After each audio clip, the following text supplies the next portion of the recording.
요즘도 있는지는 모르겠지만요, 과거에 우리가 이 시장을 가게 된다던가 지하철을 타러 가게 되면은요, 장애를 가진 분들이 이 시장에서나 혹은 지하철에서 국어를 하는 것을 만날 때가 있어요. 제가 옛날에 이렇게 지하철을 탈 때 보면은 몸에 장애가 있는 분이라든지 아니면 연세가 많은 할머니가요, 앉아있는 사람들 앞에서 이렇게 지나가시면서, 버스를 탈 때도 그래요. 버스 이렇게 타고 있으면은 볼펜 같은 거, 모나미 볼펜을 이렇게 무릎에 올려놓고서 그렇게 이제 살 사람들은 사고 안 살 사람들은 안 사고 그렇게 볼펜을 오가면서 이렇게 무릎에 올려줄 때도 있고, 어떤 할머니는 껌을 이렇게 롯데 껌 이렇게 들고서 다니면서 껌을 파시는 이럴 때를 만날 때가 있습니다. 그러면 이제 이 장애를 갖고 있는 분이라든지 혹은 어린애가 그냥 딱 봐도 책가방 같은 거 하나 메고 볼펜이나 껌을 팔면은, 아 이거 뭐 얼마 하지도 않는 거, 그때 돈 300원 500원 뭐 비싸면 1000원 이렇게 사주고 싶은 마음이 드는데, 또 멀쩡한 남자가요, 정장 딱 빼입고 볼펜 팔고 있으면은 사주기가 좀 그렇습니다. 눈 딱 감고서 자는 척하죠. 그래서 보면은 참 어려운 분들이면 사주고 싶고, 또 멀쩡한 사람이 팔면은 그런 마음이 별로 되지 않고, 아유 저렇게 정장 넥타이 메고서 왜 볼펜 팔고 있나, 가서 열심히 일할 것이지, 그런 마음이 들 때가 있습니다. 제가 어릴 때예요, 저 수원에 있는 구매탄 시장 있잖아요. 그 구매탄 시장, 우리 지금도 이렇게 시장이 있지만 그때는 이렇게 천막으로 되어 있었어요. 구매탄 시장에 어머니랑 같이 시장에 갈 때가 있었어요. 그러면요, 그 당시에 지금도 있는지는 모르겠어요. 시장에 안 가본 지 오래돼서. 근데 그때 제가 기억나기로는 시장에요, 이렇게 길이 있지 않습니까? 그러면은 다리가 없는 아저씨가 이 다리에다 고무 같은 거, 생고무 같은 거를 끼고, 이 가슴에다가는 바퀴 달린 구루마를 가슴에 대고, 이렇게 야트막한 이 니아카에다가 온갖 이 잡다한 것들 있지 않습니까? 수세미라든지 고무장갑이라든지 뭐 이런 비누 같은 거, 칫솔 치약 같은 거, 이런 이 잡화들을 이렇게 야트막한 이 니어커에다가 다 집어넣은 다음에 이 배로서 이렇게 배를 끌면서 그렇게 시장길을 다니는 거 보신 분들 계세요? 보신 분들? 요즘도 있어요. 요즘은 없는 것 같아요. 그렇게 지나가는 분을 제가 몇 번 이렇게 마주쳤던 이 기억이 있습니다. 그분들이요, 항상 이 니어카에다가요, 이 찬양을 틀어놓는데 신나는 찬양이 아니라 슬픈 찬양 틀어요. 나 같은 죄인, 나 같은 죄, 이런 거랑 뭐 고통의 멍에 보슬려, 이런 찬양 이렇게 틀어놓으면서 배로 이렇게 그걸 끌면서요, 리어카를 끌고 이렇게 시장길을 가시는 것을 제가 말씀을 준비하다가 어렴풋 갑자기 생각이 났어요. 근데 맨 처음에 어렸을 때 그 아저씨 지나가는 모습 보면은 섬뜩하죠. 다리가 없고 배로 이렇게 기어다니는 모습 보면은 섬뜩하고 무서운데, 그 아저씨한테요, 돈을 드리면서 내 돈 주고 내가 물건 사는 것인데도 불구하고요, 어려운 사람을 도와준다라는 그런 뿌듯함을 느꼈던 기억이 납니다. 오늘날 우리나라에서는 별로 없는데 미국에서도 보니까요, 신호등이 있는 건널목에서 국어를 하는 사람들을 만날 때가 있습니다. 딱 봐도 멀쩡하게 생긴 백인 사람이요, 그냥 뭐 셔츠 같은 거 똑바로 입고서요, 그냥 박스에다가 종이로 영어로 먹을 거 살 수 있도록 돈 달라고, money please 뭐 이렇게 하면서 buy food 막 이렇게 해서 그거 들고 서 있는 사람들을 만날 때가 있습니다. 제가 미국에 처음 갔을 때에 우리 유학생들은 영어가 참 어렵지 않습니까? 영어 배우는 게 어렵다 보니까요, 이런 말도 들었어요. 미국에서는 거지도 영어를 잘한다. 그 말씀 들으면 좋죠. 그 당연한 말이거든요. 한국에서는 거지도 한국말 잘한다. 당연한 말인데, 제가 미국에서 영어 배울 때는요, 미국에서는 저 거지들도 영어를 잘하기 때문에 미국에서 영어 배우려면은 그 다운타운에 있는 흑인들에게 햄버거 사주면서 대화하면 영어 는다, 뭐 이런 얘기도 들었어요. 우리나라에서는 영어 잘하면은 공부 잘하고 어느 정도 지식이 있는 사람이라 통하는데, 뭐 미국에서는 당연히 미국에서 태어났으니까 이 영어를 잘하죠. 이렇게 구걸하는 사람들을 만날 때가 있어요. 근데 사실 멀쩡해 보이는 백인 사람이 이렇게 박스 들고서 도와달라 그러면 마음에 감흥이 안 갑니다. 도와주고 싶은 생각이 별로 없어요. 야, 나는 영어도 못하는데 이렇게 사는데 영어 잘하는 너는 뭔들 못해서 못 살겠냐, 이런 마음 듭니다. 근데 어느 날은 이렇게 운전을 하다가 보니까요, 맞은편에 국어를 하고 있는데 한 여자분이 서 있어요. 흑인일 때도 있고 멕시칸일 때도 있습니다. 근데 혼자 서 있는 것이 아니라 꼭 애들을 데리고 와요. 깐난 애기, 이제 뭐 한 6살, 7살짜리 애들을요, 앞에다 앉혀놓고 애들은 그냥 뭐 놀기도 하고 그렇게 엄마 바지 붙잡고 있는데, 그런 애를 두고서 박스에다가 써놨습니다. 아이들을 위해서 children support를 위해 돈 좀 달라, 머니 좀 달라, 푸드를 살 수 있게 돈 좀 달라 이렇게 써놓으면요, 사람의 마음이 움직이기를 시작해요. 그냥 지나가기가 참 미안해집니다. 저 여자를 내가 아는 사람도 아니고 저 여자가 구걸하게 내가 내버려둔 것도 아닌데 그런 사람들 옆에 서 있으면요, 괜히 내 마음이 미안해지고 쳐다보는 눈을 피하는 것이 미안해져서 지갑에서 돈 1, 2불짜리 지폐를 꺼내서 혹은 동전을 꺼내서 그 사람에게 이렇게 몇 번 던져주면서 God bless you, 뭐 이렇게 하나님께서 당신에게 복을 주실 겁니다, 이렇게 얘기하면서 줄 때가 있었어요. 참, 우리가 사람의 마음에도 보니까요, 어떤 마음이 있어요?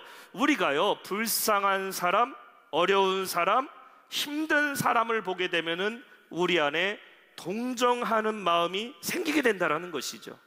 이것을 가르쳐 우리가 동정심이라고 말하는 것입니다. 홈리스 사역, 우리가 수원역에 가서 노숙자분들을 사역할 때에 힘든 분들, 그런 분들에게 어떤 마음이 생겨요? 동정심이라는 것이 생기게 된다는 것이죠. 그러니까 우리 안에 누군가 어려운 사람을 봤을 때에, 누군가의 아픔과 슬픔과 고통을 보게 되었을 때에 그냥 지나가지 못하고 내 마음도 같이 아려지는 그 동정하는 마음은 과연 어디서부터 왔을까요? 우리가 동정하는 마음이 부모에게서부터 온 것입니까? 아니면 내가 누군가를 봤을 때에 불쌍하게 여기는 그 마음이 우리가 자라면서 학교에서 학습됐기 때문에 생겨진 마음입니까? 그렇지 않다라는 것이죠. 우리 안에 이런 마음을 누가 넣어주셨는가? 하나님이 주신 마음임을 믿으시기 바랍니다. 그 시편 103편 8절에 이렇게 말하고 있죠. 여호와는 긍휼이 많으시고 은혜 놓으시며 노하기를 더디하시고 인자하심이 풍부하시도다.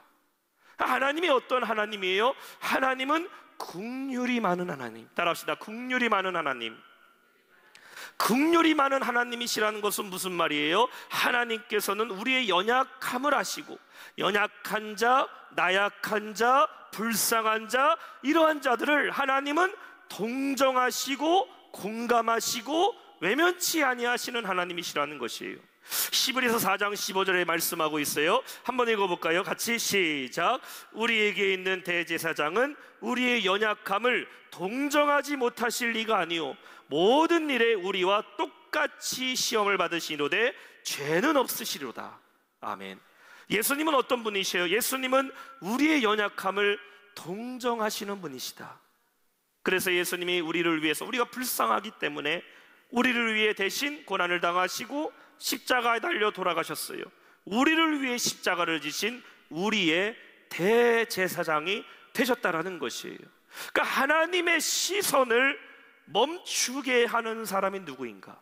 내가 운전을 하고 하다가 배부른 사람이 구걸할 때는 쳐다보지도 않는데, 가난하고 어려운 사람, 어린아이들 데리고 있는 어머니의 모습을 볼 때는 우리의 시선이 가는 것처럼 하나님의 시선을 멈추게 하는 사람이 누구일까? 하나님의 시선이 멈추는 자는 연약한 자들, 고통받는 자들, 곤고한 자들에게 하나님은 시선을 멈추고 그들을 도와주신다라는 것이. 예수님도 누구를 생각하셨어요? 예수님도 고아와 과부와 어린아이들을 주님은 외면치 아니하셨다. 여러분, 우리에게요 참 이런 마음을 주신 것이 하나님의 은혜임을 믿으시기 바랍니다. 우리가 그것을 공감할 줄 알아야 된다. 하나님이 나의 연약함을 아시는 것처럼 하나님, 나도 그들의 눈을 볼 수 있는, 하나님의 눈을 갖고 저 영혼을 바라볼 수 있는 그 눈을 우리에게 주시옵소서. 마태복음 9장에 보면 예수님께서 모든 도시와 마을과 고을을 다니면서 말씀을 전하셨어요. 그리고 병든 자들을 고쳐주셨어요. 죽은 자도 살리셨어요. 이러한 예수님이요 어떤 마음을 가졌을까?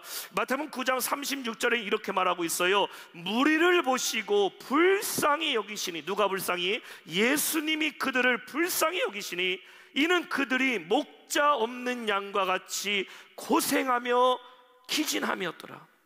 주님은 백성들을 볼 때에, 우리를 보실 때에 불쌍히 여기시고 어떻게 보셨어요? 목자 없는 양같이 보셨다.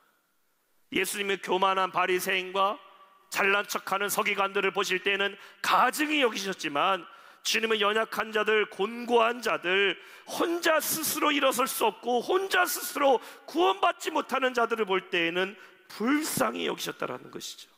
오늘 우리가 주님 앞에 나올 때에 어떤 마음으로 나가야 될까? 여러분, 우리가 곤고한 자로 주님 앞에 나아갈 때에 주님이 우리의 기도에 응답하심을 믿으시기 바랍니다. 하나님은 교만한 자는 외면하고 꺾어버리시지만 하나님은 겸손한 자들, 하나님밖에 없다고 매달리는 자들에게는 하나님이 붙잡아 주신다는 것이에요. 오늘 본문의 16절에는 이렇게 말씀하고 있어요.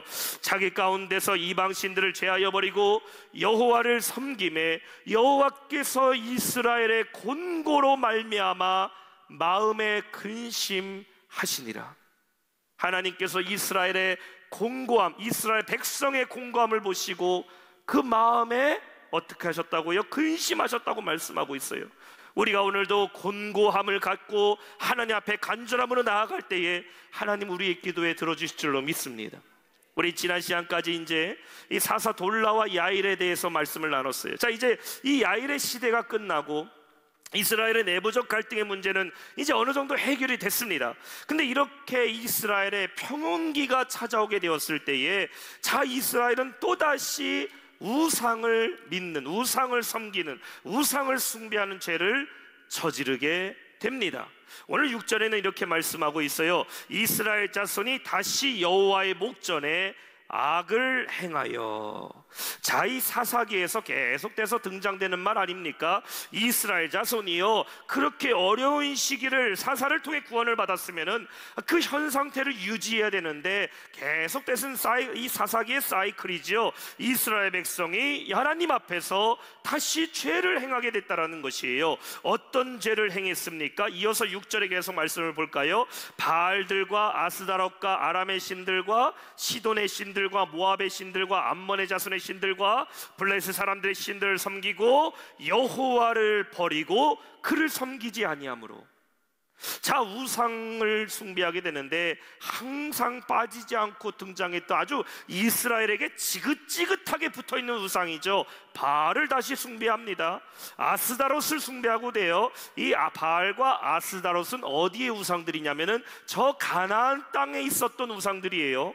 그 다음에 누구의 우상을 섬깁니까? 아람의 신들을 섬겼대요. 시돈의 신들도 모압의 신들과 암몬 자손의 신들, 블레셋 사람들의 신들을 이스라엘 백성들이 섬겼다라는 것입니다. 그러니 자, 사사 야일의 시대가 끝나고 자, 어느 정도 이스라엘이 먹고 살만하게 된 것 같은데 온갖 우상들이 그 이스라엘 백성 안에 여전히 자리 잡고 있었다라는 거예요. 하나도 아니고 두 개도 아니고 역대 모든 우상들이 다 들어와 있습니다.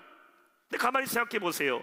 지금 이러한 우상들은 다 어느 민족들이 믿는 우상이에요? 지금까지 이스라엘을 고통스럽게 만들었던 나라들의 우상이라는 것이죠. 가나안의 민족들, 아람 민족들, 시돈 민족들, 모압 자손들, 암몬 자손들, 블레셋의 자손들, 다 지금까지 이스라엘에게 고통 줬던 나라들 아닙니까? 사사 운니엘이 아람 왕을 대신해서 싸워서 이스라엘을 구원했어요. 그 다음에 세워진 사사 에훗은 누구랑 싸워요? 모압과 암몬을 대항해서 이스라엘과 싸워서 이겼어요.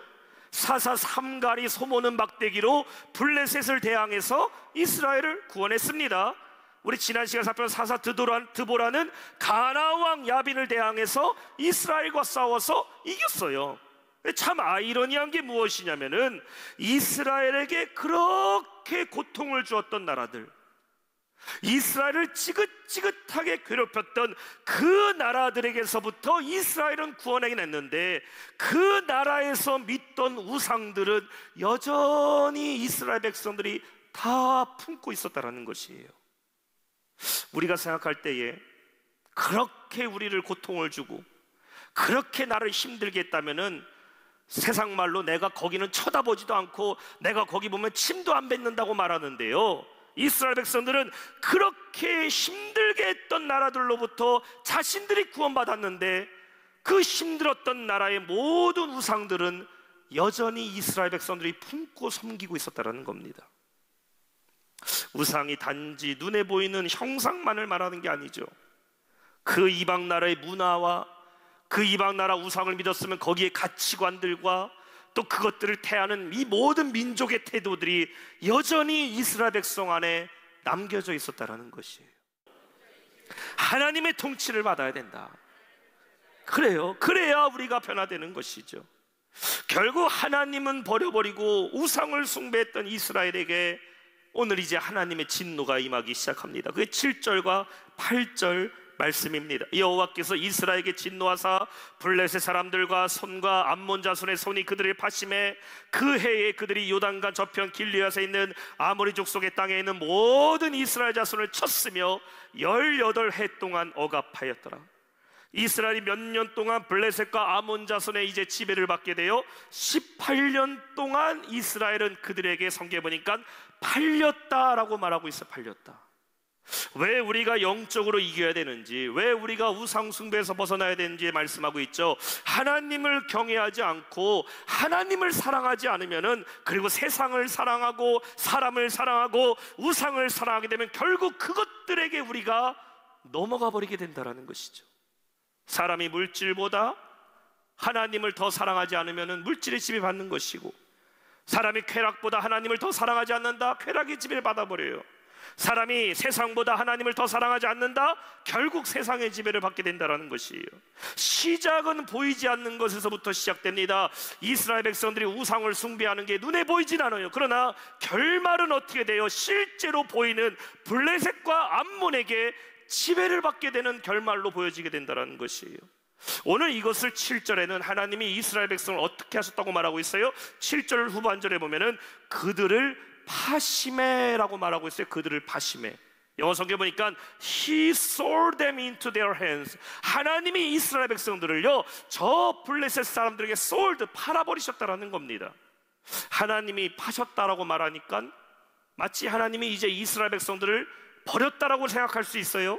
하나님이 원래 이스라엘 백성과의 언약의 관계였는데 하나님이 그것을 깨버렸다라고 생각할 수 있지만 그게 아닙니다. 하나님이 이스라엘을 팔아버리셨다라는 것은 이제 이스라엘은 하나님의 보호하심에서 떠나가게 됐다라는 것이에요. 이제 이스라엘은 하나님의 인도하심, 하나님의 지배 아래 있다가 이방 민족의 지배로 넘어가 버렸다는 겁니다. 그래서 9절 후반절에 이렇게 말하게 됩니다. 뭐라고 합니까? 이스라엘의 곤고가 심하였더라. 곤고하다라는 말이 어떤 말일까? 스스로의 삶의 상황을 헤쳐나갈 수 없는 완전히 탈진한 상태가 됐다라는 것이 곤고하다라는 것이, 여러분, 곤고하다라는 것이 피곤하다라는 말이 아닙니다. 곤고하다라는 것이 돈이 없어서 궁핍하다라는 것이 아니에요. 육신이 피곤하고 삶이 궁핍할지라도요, 하나님이 함께 하신 것을 믿는 성도는요, 은혜로 살아감을 믿으시기 바랍니다. 내가 삶이 아무리 궁핍하다 할지라도요, 하나님이 나와 함께 하신 사람은요, 믿는 사람은 곤고하지 않아요. 지금 곤고함에 빠졌다라는 것은 아무것도 하지 못하는 상태가 되어버렸다는 것이죠. 이 곤고함에서 빠져나갈 수 있는 길은 한 가지밖에 없어요. 하나님만이 우리를 곤고함에서부터 해결해 주심을 믿으시기 바랍니다. 시편 107편 10절과 11절의 말씀이에요.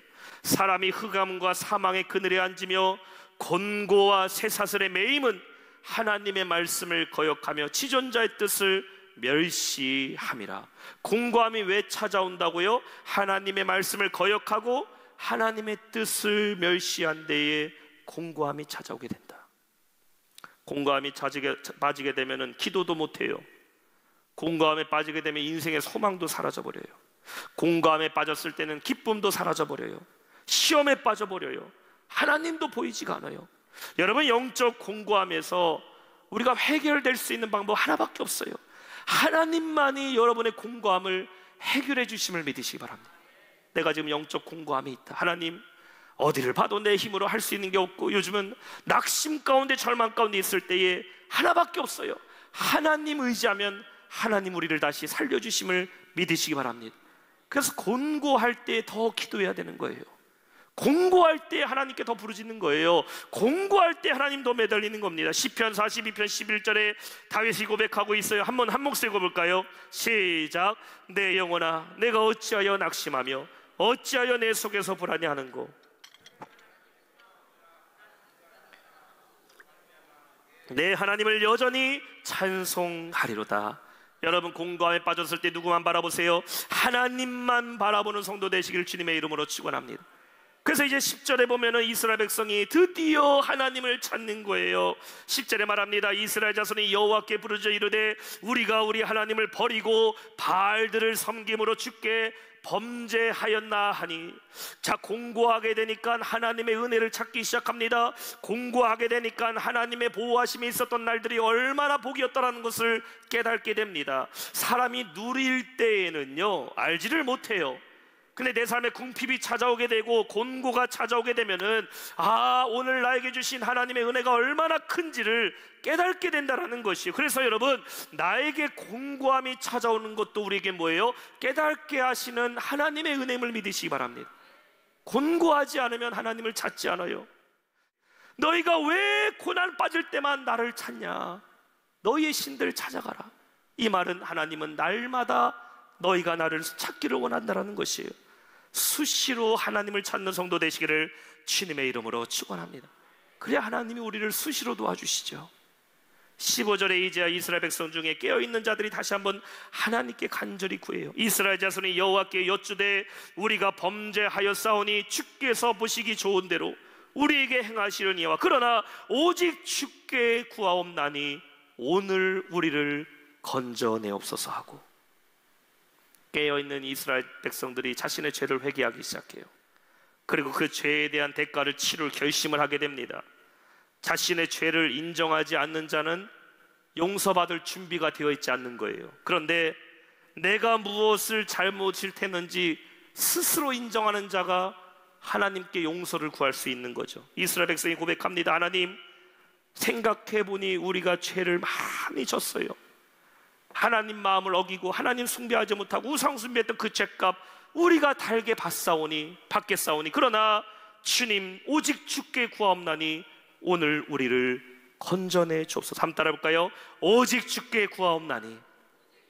주먹을 다시 한번 불끈 쥐고 고백합시다. 오직 주께 구하옵나니 오늘 우리를 건져내옵소서. 끝까지 하나님께 도움을 구하는 자, 하나님께서 그 공고함을 보시고 우리를 살려주심을 믿으시기 바랍니다. 오늘 밤 여러분 이러한 마음으로 주 앞에 나아가야 돼요. 그러나 오직 내가 주께 구하옵나니 오늘 나를 건져내옵소서. 이 고백은 우리에게 누구밖에 없다? 하나님밖에 안 계시다라는 것을 고백하는 이 완전한 믿음의 고백이죠. 나를 벌하시는 분도 하나님이시고 살리시는 분도 하나님이시니 하나님 오직 주께 구하옵나니 나를 구원하여 주옵소서.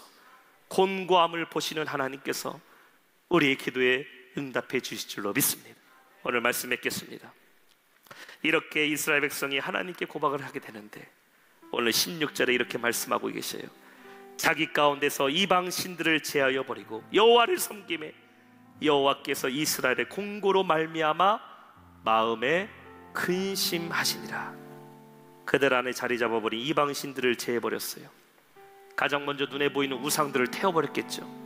그리고 우상의 문화도 버려버렸어요. 우상의 습관도 버려버렸어요. 그리고 이스라엘 백성들은 하나님만 다시 섬기기로 결심하게 됩니다. 그때에 하나님이 이스라엘의 곤고로 말미암아 마음이 근심하셨다라고 말씀하고 있어요.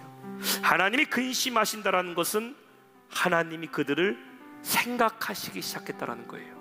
하나님이 근심하신다라는 것은 하나님이 우리의 기도를 들으시기 시작했다라는 겁니다. 성령을 근심하게 만드는 것은 잘못이지만 오늘 본문에 하나님이 근심하신다라는 것은 드디어 하나님의 마음이 움직이시기 시작했다라는 거예요. 오늘 밤 하나님 마음이 움직이는 기도를 하시기를 축원합니다. 그렇게 하기 위해서 우리는 공고함으로 주님 앞에 나오셔야 돼요. 오늘 여러분의 영적 실력을 확인하셔야 돼요. 내가 같은 죄에 넘어지고 있진 않은지, 같은 문제에 내가 날마다 시험 들고 있진 않은지, 하나님만 의지해야 되는데 같은 사람, 같은 세상을 의지하고 있진 않은지, 내 영적 실력, 영적 수준이 부족함을 깨닫는다면 하나님께 도와달라고 기도할 수밖에 없어요. 하나님, 나의 영적 수준이 높아지고 영적 실력이 깊어지게 하여 주옵소서. 그럼 하나님 우리를 공고함 가운데 붙잡아 주시고 도와주실 줄 믿습니다. 공고함에서 벗어난 방법 한 개밖에 없어요. 오직 주님밖에 없어요. 이 밤에 여러분의 삶에 또한 내 삶의 문제 가운데 공고한다 할지라도 오직 주님께 매달며 기도할 때 하나님 우리를 붙잡아 주시고 공고함을 보시는 하나님께서 우리를 구원해 주실 줄 믿습니다. 이 밤에 이 간절함으로 부르짖을 때에 하나님의 응답을 얻는 우리 모든 성도 되시기를 주님의 이름으로 축원합니다.